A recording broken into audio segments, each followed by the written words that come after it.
Hey, what's up? John Shred here, and today we are going to review the brand new Asus ProArt 4070 Ti. We'll unbox the whole thing, look at specs, compare it to the Strix 4070 Ti I just had, check out the video here, and find out kind of where it sits from a price to value perspective. I'll toss it into some games, benchmarks, and show you the whole thing. Stay tuned. Welcome back. If this is your first time here, thank you very much for joining.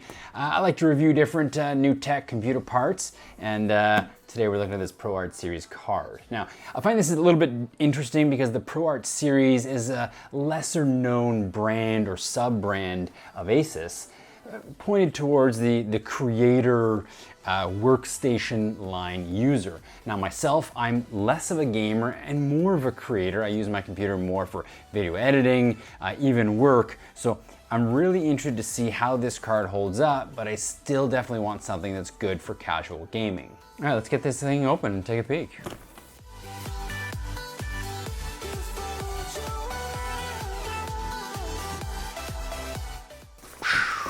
Asus receipt.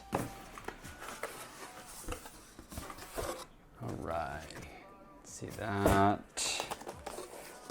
Okay, not bad packaging wise. ProArt's kind of their gold line. Foam accessory wise, just like a little Asus keychain. I have actually no idea what this is. It looks like it's Velcro one side. Oh, it's probably just for tying cables. Ah, cable tie. Okay, sure. A 2 8-pin power connector, not 3 like we've seen with some 4070 Ti's. So interesting they went with this, 2. And then here is the card.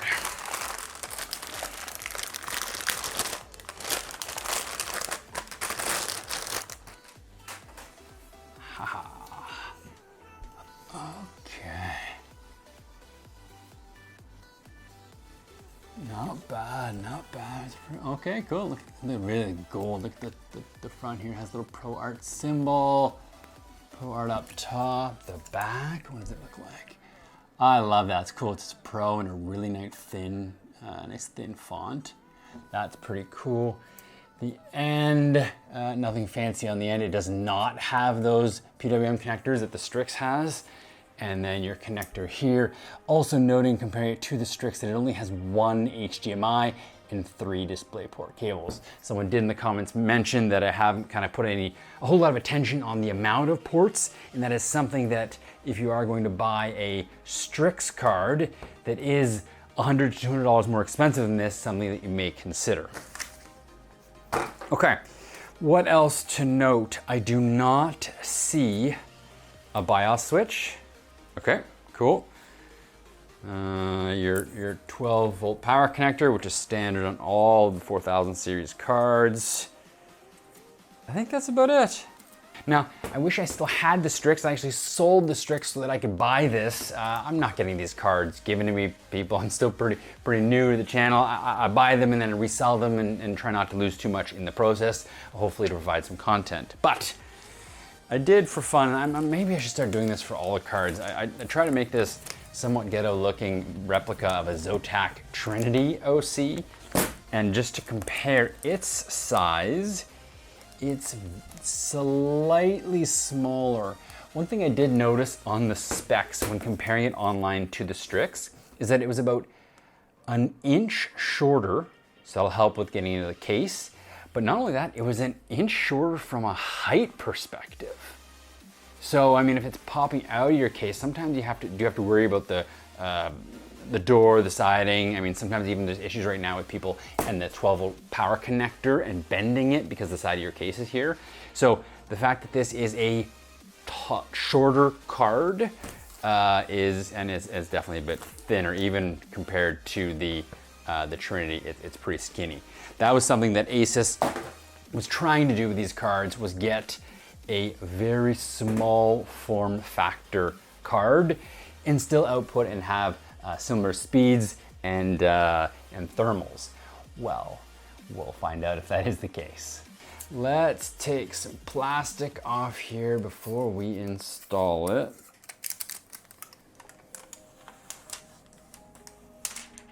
For my ASMR friends.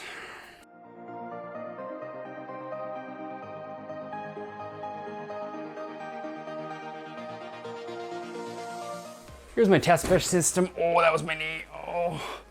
I've had a couple people asking me what are the specs on this guy. Asus Z690F gaming motherboard with an Intel 12900KS.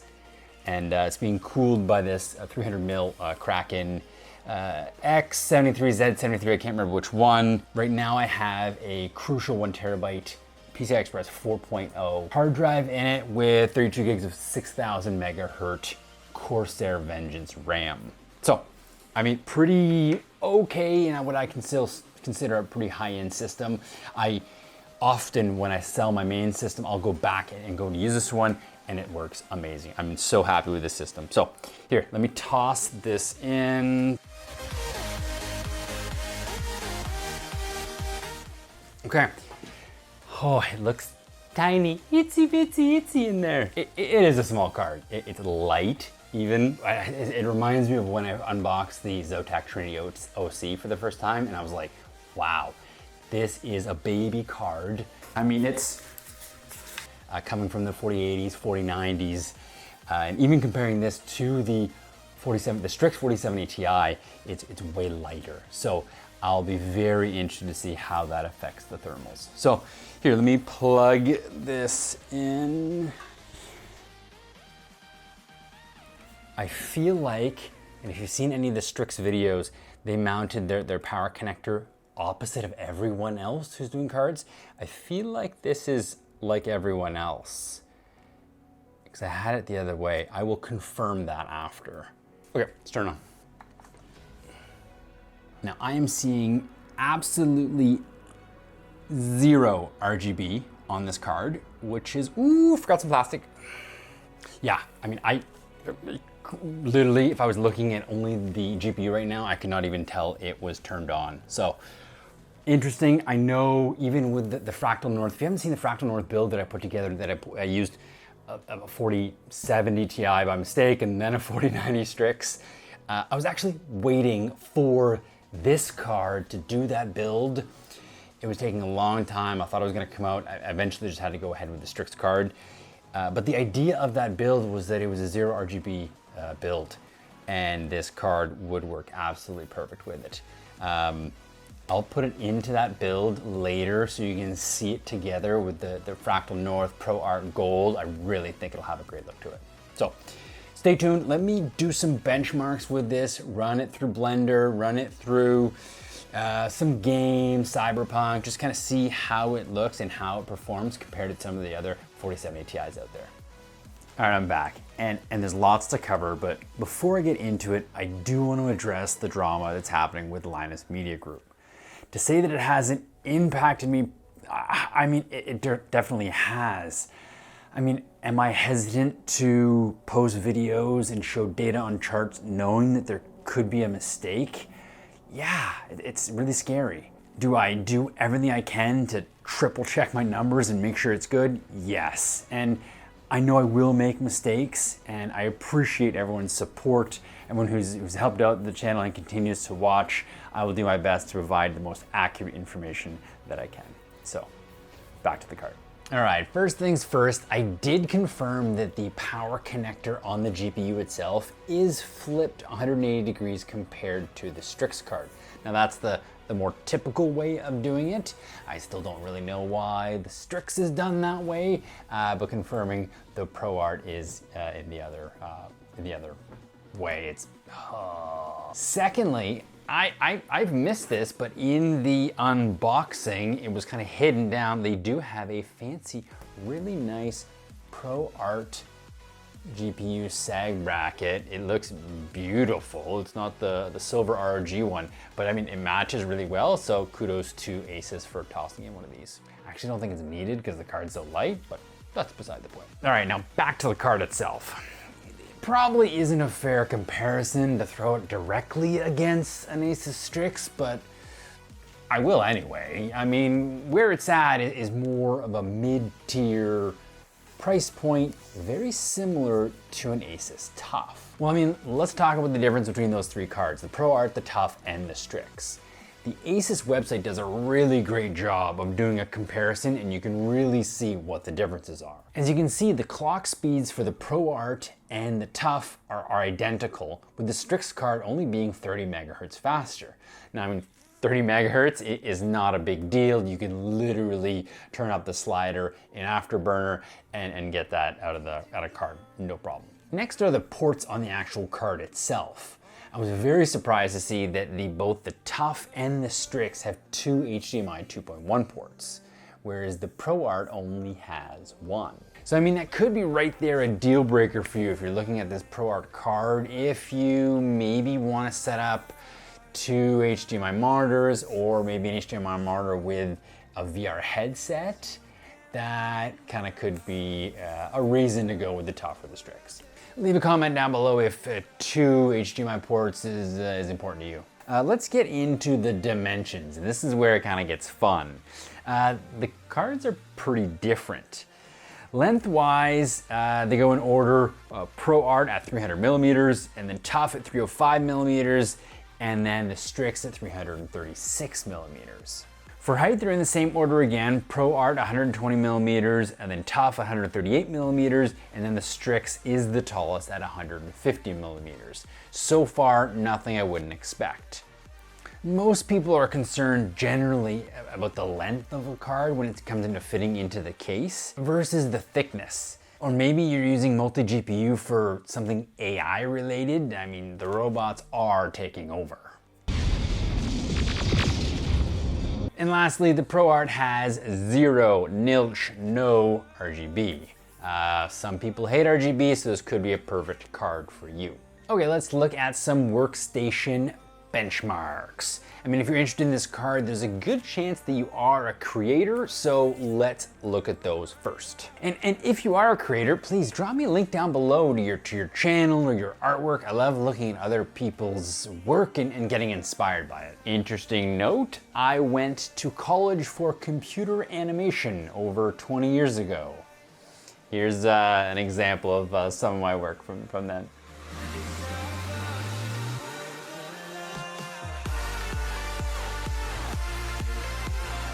Let's do Blender benchmark first. Comparing it to other 40 Ti's, let's see here, it did better than the Zotac Trinity OC, but slightly slower than a Strix.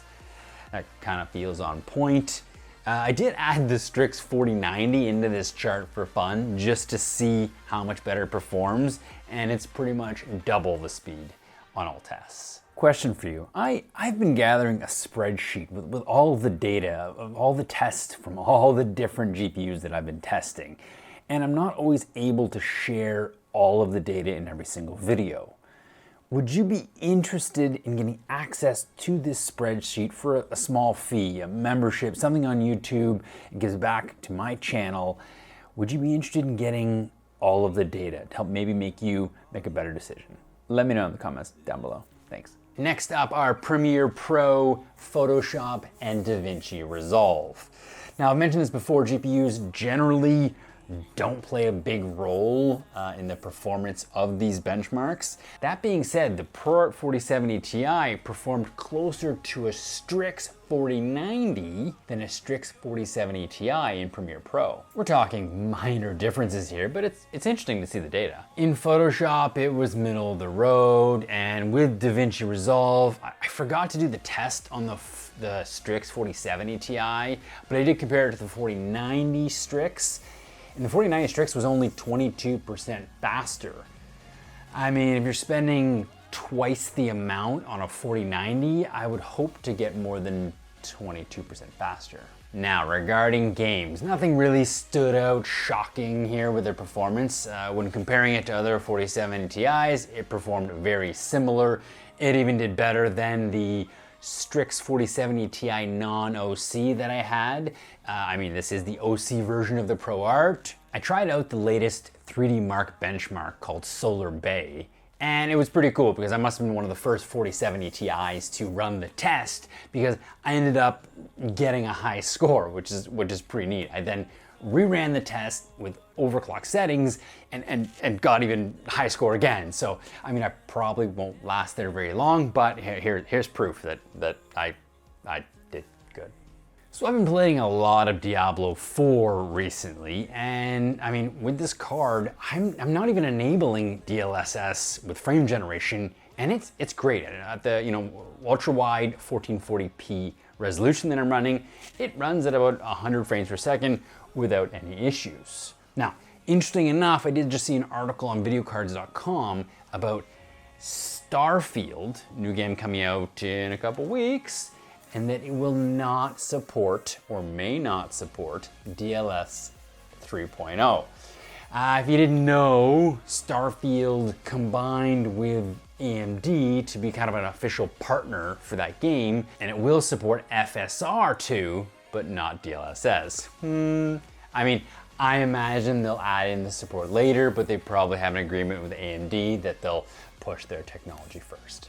And if you didn't know, if you buy any AMD GPU or CPU right now, you can get a free copy of Starfield. It's pretty cool. Check it out. I'll leave a link down below.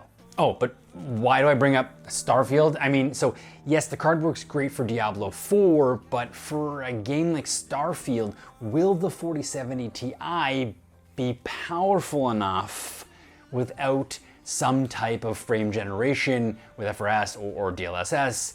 Just with raw power. Let's talk about the overclocking potential of this card, or lack thereof. I shouldn't say that. You can overclock it, I don't recommend it. Here are the settings I was able to use to keep a consistent overclock. I was able to do plus 100 megahertz on the core, bringing it up to 2910 megahertz. And then I was able to increase the VRAM by 1350 megahertz, bringing up the total speed to 11,851 megahertz. After overclocking it, I did see some weird VRAM kind of black issues in Windows that I couldn't get rid of until I rebooted. Like I say, may not be the card for overclocking, but interesting. Let's see how it does compare to the other models.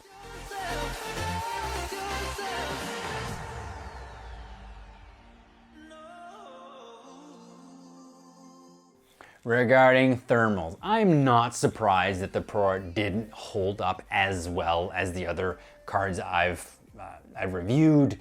I mean, Asus did have to cut some corners with the size and the thermal capability, but like I say, if you're not overclocking it and you just want to use it as is, I think it's totally fine. Audio levels. I've recorded a quick segment here that shows you kind of the fan levels and the sound audible level of it as I increase the fan speed. Check it out.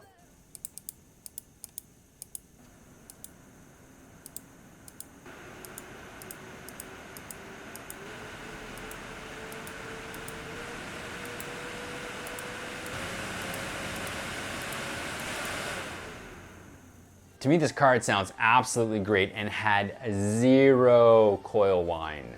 Now, as I mentioned earlier, this card comes in pretty much the exact same price as an Asus TUF, around the $840, $850 US mark, putting it into that mid-tier category, similar to an MSI Gaming X Trio. Now, it's about $130 cheaper than a Strix OC. So the question is, what do you get with the Strix that you don't get with the ProArt or the TUF?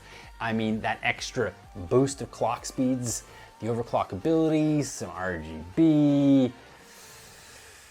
TUF card has a little bit less RGB, but identical clock speeds. And I mean, I think as usual, it definitely comes down to the type of card and the type of build you're looking for. If you want something with zero RGB and something that I think looks incredible in a Fractal North case, the ProArt may be for you. To conclude, does this ProArt card have any special capabilities if you are a creator? Has it been tuned specifically for workstation apps to work better than other 4070 Ti's? No. No, not at all. I mean, it fits their branding. It's gold and black. Like I say, it's beautiful. Really goes well with that Fractal North case. But in the end, it's a smaller 4070 Ti, so it'll fit inside more cases with a little worse thermals, but still performs extremely well. That's it. Next up on my list of reviews is this MSI Ventus 4070 Ti. Stay tuned for that one. Thank you very much for watching, and I'll see you next time.